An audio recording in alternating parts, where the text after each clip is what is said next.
My name is Cade, and this is Can You Survive This Podcast. This show is designed to teach you techniques that will increase your chances of survival if you happen to find yourself or your family in any life-threatening disaster scenario imaginable. Each episode will put you smack in the middle of a new disaster scenario as I challenge my guests to see if they have what it takes to get out alive. Knowledge is power, people.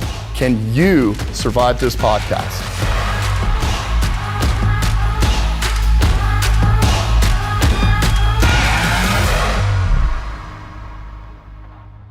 Hello, my fellow survivors. If you can hear my voice, then it means you are still alive, and it remains my mission to keep it that way. I'm Cade, and welcome to another episode of Can You Survive This Podcast? All right, folks, amazing guest today. This guy has basically been in over 30 feature films and some of the biggest TV shows out there that include CSI New York. You were in Narcos with Netflix, I believe, and Justified, and currently are playing in CBS's SEAL Teams. I want everybody to welcome AJ Buckley. Welcome to the show. How you doing, buddy? I'm good, man. I'm so happy to be here. And dude, I love these type of podcasts. I love this shit. All right, AJ, we're going to play a little game here. I don't know if you're familiar with this, but we do a thing on the show called Hypothetical Survival World. Okay. And what I'm going to do is I'm going to drop you into a survival, life-threatening situation, hypothetical. Okay. And you're going to go through and you're going to get the chance to make a choice between A and B on 10 events. And every time you choose the right choice, you're going to get plus 10 points. If you make the wrong choice, it's minus 10 points. All right, AJ Buckley. Yes, sir. Let's go. You are in a meeting discussing a future film project with top executives. You are on the 18th floor of a 30-story building when suddenly the fire alarm goes off. Now, this role that you're up for, tough guy. The execs are like, don't worry, we've been having false alarms off and on all the time. Mm-hmm. So you don't want to look like a bitch, but you swear to God you smell smoke. Mm-hmm. Are you ready to start the game? Let's go. Okay, fire alarm's going off. You're on the 18th floor. They're saying don't worry about it, but you swear to God you smell smoke. Do you get moving or do you stay put in the meeting? I would assess, and I would if I smelled smoke or felt something, I would probably start to understand and slowly start moving to where. Well, all you got to worry about right now is get moving or stay in the meeting. I would get moving. Excellent. You should, because what the hell do a bunch of execs know about a fire in a 30-story building? So you're moving. That's plus 10 right off the bat. Okay. Okay, so here we go. Elevator, 20 feet away on the right. Stairs behind you about 100 feet. Heading to the elevator, heading to the stairs. Stairs. Absolutely, and why is that?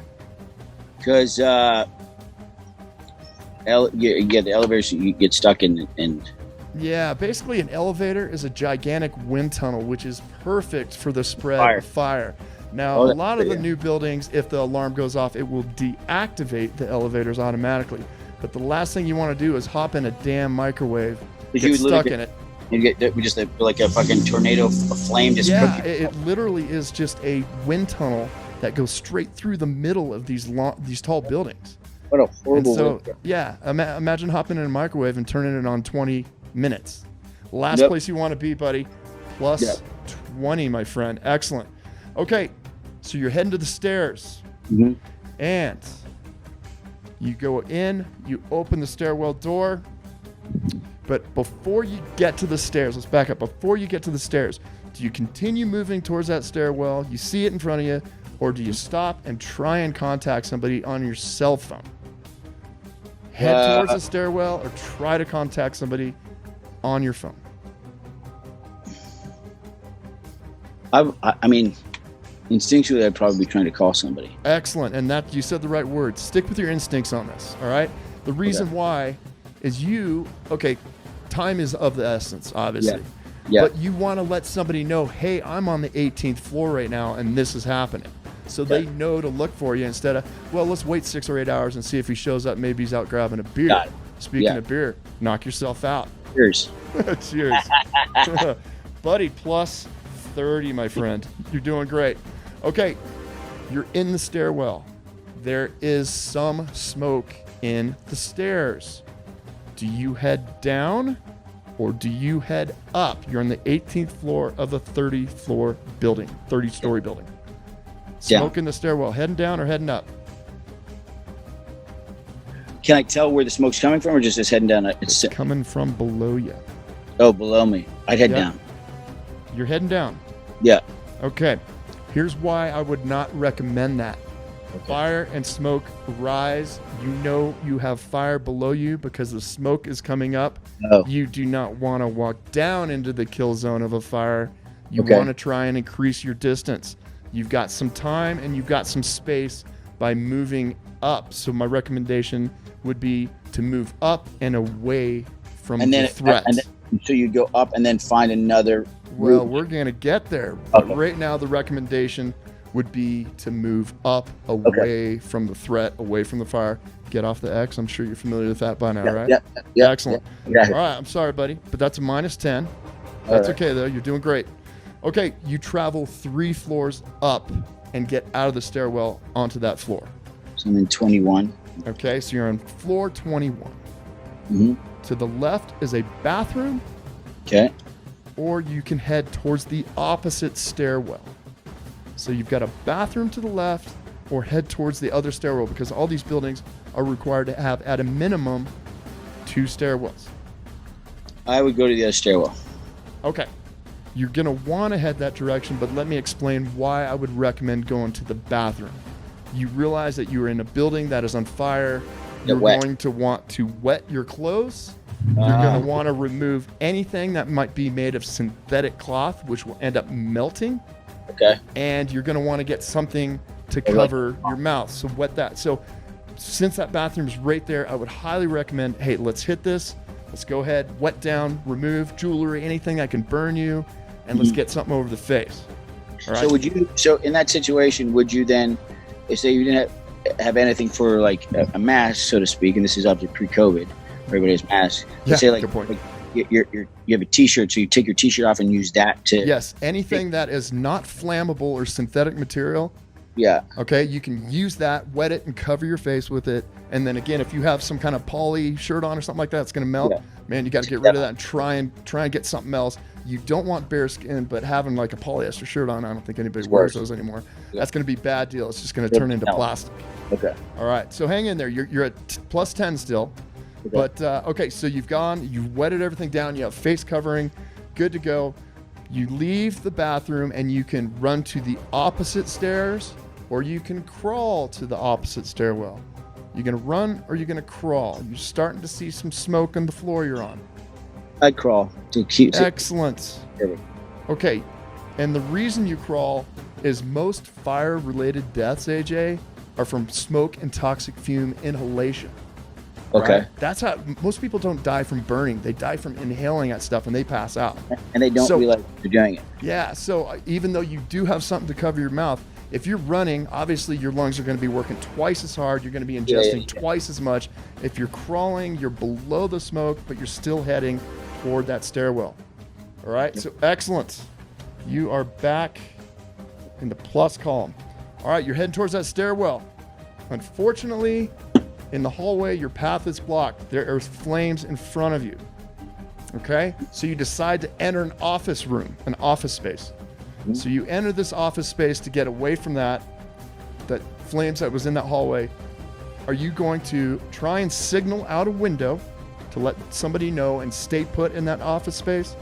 Or are you going to try and break through the wall, drywall, to try and get through to the next office space, creating more distance?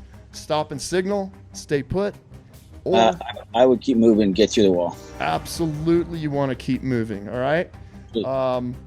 This is And more. is that just like bang and grab whatever you can? Just Yeah, so here's a cool thing about interior construction. They've got maybe aluminum vertical braces that are maybe 18 to 24 inches. I'm not sure what the code is, but it's just going to be thin drywall. You can take an office chair and bust right through that. So instead of going down that hallway that was obstructed, you go in an office, and now you're creating a new hallway by going through those. All right, so you said it. I want to keep moving. You've got to keep moving. Yeah. Okay, you can do one of two things. You can sit, wait, and die, or you can fight for your life. I know which one you're going to do. I know which one I'm going to do. Yeah, yeah. All right, awesome. Here we go. A few more, buddy. You're plus 30 again. All right. Okay. You get to the other set of stairs. Yeah. There's also smoke in those. Are you going to try and head down or continue to head up? You are on the 21st floor of a 30-story building. And smoke is coming up. Smoke is coming up, kind of like the first time. So both stairwells are compromised. I feel like I would go down. Is that bad? Why did you not want to go down on the other stairwell? Source of the danger? I just... The X? Yeah, I don't know. I just feel like, because I know if I go up there and it's burning, and I'm trapped, and then it's just gonna. Okay, let me help you out. You definitely know the fire is below you. Okay. Yes. So and I don't know if it's taking over the whole floor. I can't. It's coming up. So I go to the roof then. I try to get absolutely to the roof. Keep heading up. You're getting distance away, time and distance away from the danger zone. And right now, in that sense, then that allows the time for the first responders then to do their. I mean, in this situation, AJ, you are buying time by creating distance. Distance, okay. Yeah. So you're buying time right now by creating distance. Okay. It's going to be like, all right, so yes, you said it. I'm going to head to the roof. On a big building like this, what do you think is going to be on the roof? Probably a helicopter pad, or at least the ability for somebody to come in on that. So air. Yep, exactly. Air. And fresh air, exactly. Okay, so you have made it to the roof. Congratulations. You got some fresh air. Mm-hmm. You're looking over the side of the building. You see on one side of the building, you're seeing flames coming out. And you're like, okay, this thing's coming up. What you're not seeing is there are no helicopters in the area. And you're thinking, all right, I don't know how much time I have here, but are you going to stay there, wait for a rescue, preferably from a helicopter, or you see on the opposite side of the building that has the flames, there is a window washing crane there. It's a platform, and it's used to wash windows. It goes up and down. I think you know what I'm trying to describe right now. Yeah. All right, so you can wait for a rescue, or you can proceed over and take your chances by lowering yourself on the window washing platform. Holy fuck, that's a tough one, man. It is, but look at your situation. You're already eating a shit sandwich. So what do you think you want to do here? I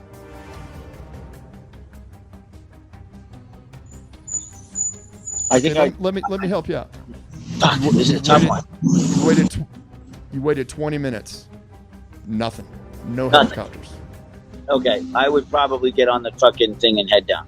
Yes, not ideal, but right back to I can sit, wait, and die, or fight for my life. Yeah, go. I go on. Yeah, I would. If I saw no helicopters, if I just got up there, I'd probably wait a couple minutes and see. If I'd see anything, and I felt like it was getting hotter and the smoke was getting worse, I would say fuck it, and I would jump on the fucking. Yeah, I mean, your story is tragically about people who basically said, in the Twin Towers, I'm going to burn alive or I'm going to jump. Yeah. And if I'm in that situation, I might as well have one more free fall. Or as we call it, a hey-no. High altitude, no parachute. But, all right, buddy, here's your last one. You're at plus 50 points right now. You're doing great. This one's tough. Yeah. You are cruising down the side of the building. You're doing great. You look up above you from where you came, and now you see flames that are coming out above you. And they're going past the cables of your trolley. So you got to do one of two things for your final decision.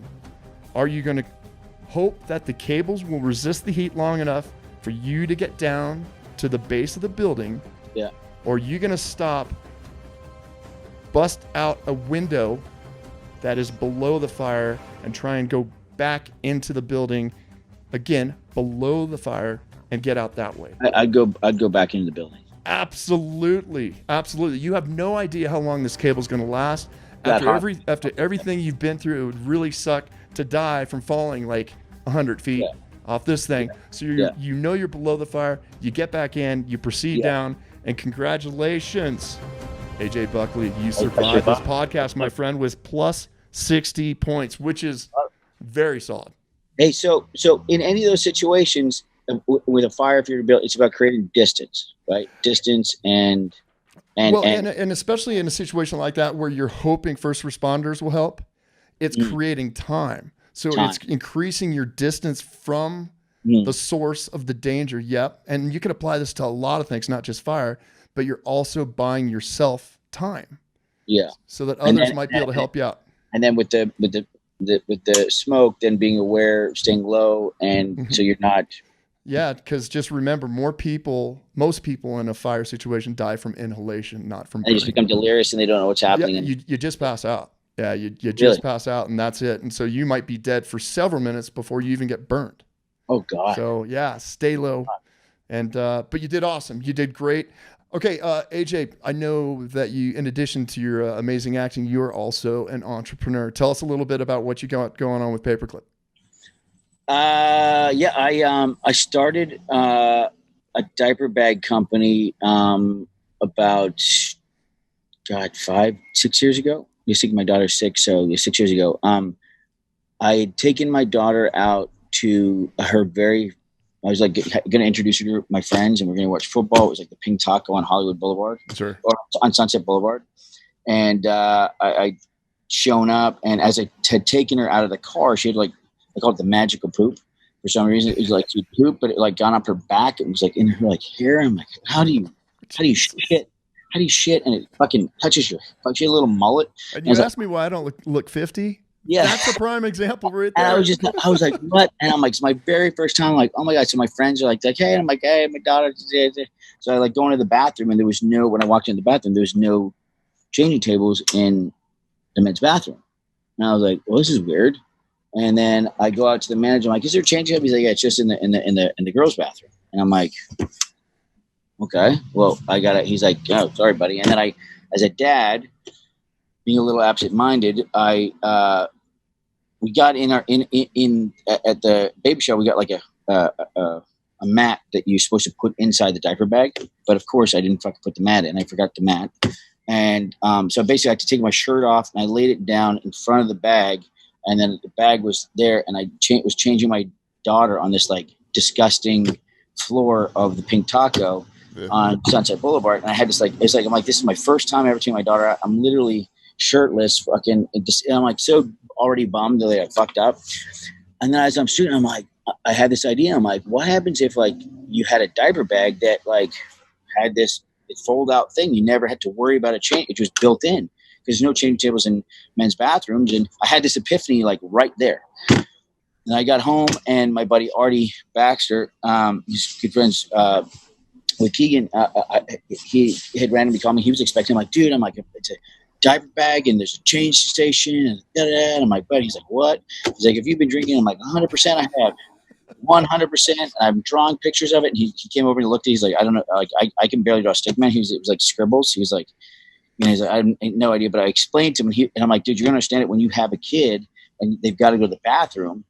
And then I started looking at diaper bags that the way that they were designed, like, you know how like your wife or your girlfriend, they can like have a huge purse and they can reach in and they just know where their lipstick is. They know where it is. Okay. I don't know how the fuck you do that, especially when you're a fucking a kid that's screaming, and then you like reach in, you're like looking for anything. So then we decided to, like, the way we're going to design this bag was almost like a toolbox. So like when you unzip it, everything folds out. So you see everything in front of you. So it like opens up this way. So you call it your toolbox. As the table folds out this way, you see everything in front of you.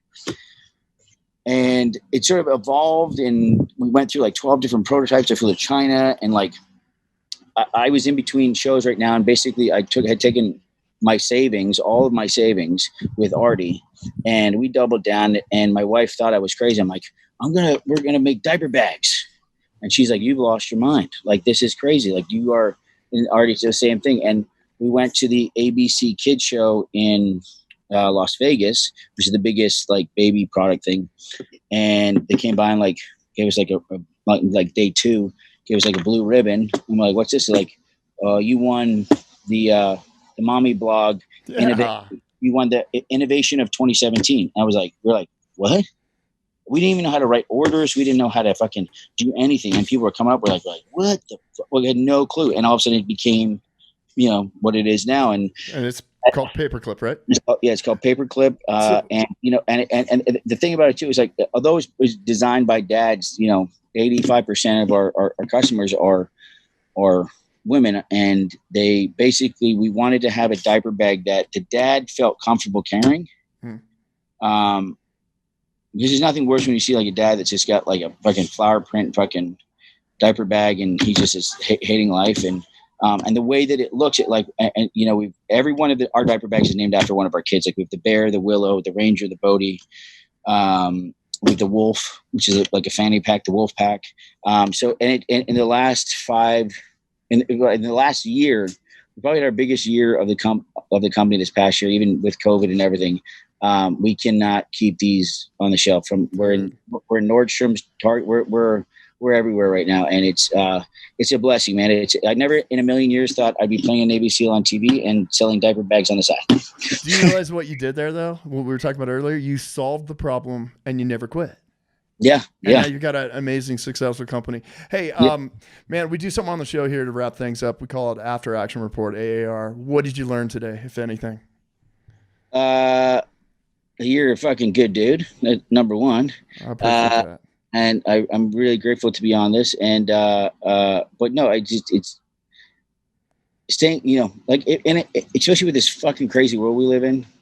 And I find myself too taking those deep breaths. I mean, like everybody just needs to take a deep fucking breath. Everybody's needs to feel the fuck out. Just take a deep breath. We're gonna get through this. We'll assess, adapt, overcome.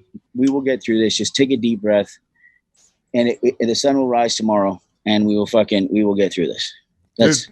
That's as good as it gets right there. AJ Buckley, I cannot thank you enough for your time. Yeah, man. It's fucking great. Look, prayers to your family. We hope everything works out, but thank you so much for your time. And AJ Buckley, folks, this is Cade out.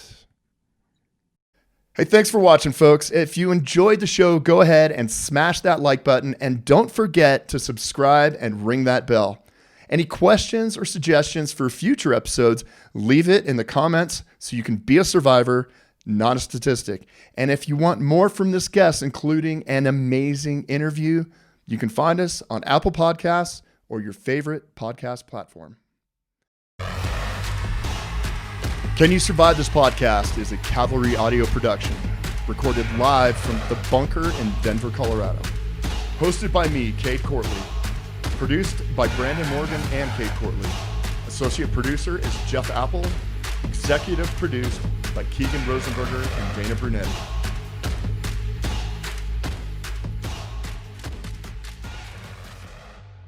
Service, commitment, and integrity are the traits embodied by our nation's defenders, veterans, and first responders, and they are also the core values upon which the Gary Sinise Foundation is built. The Gary Sinise Foundation serves and honors our nation's defenders, veterans, first responders, their families, and those in need.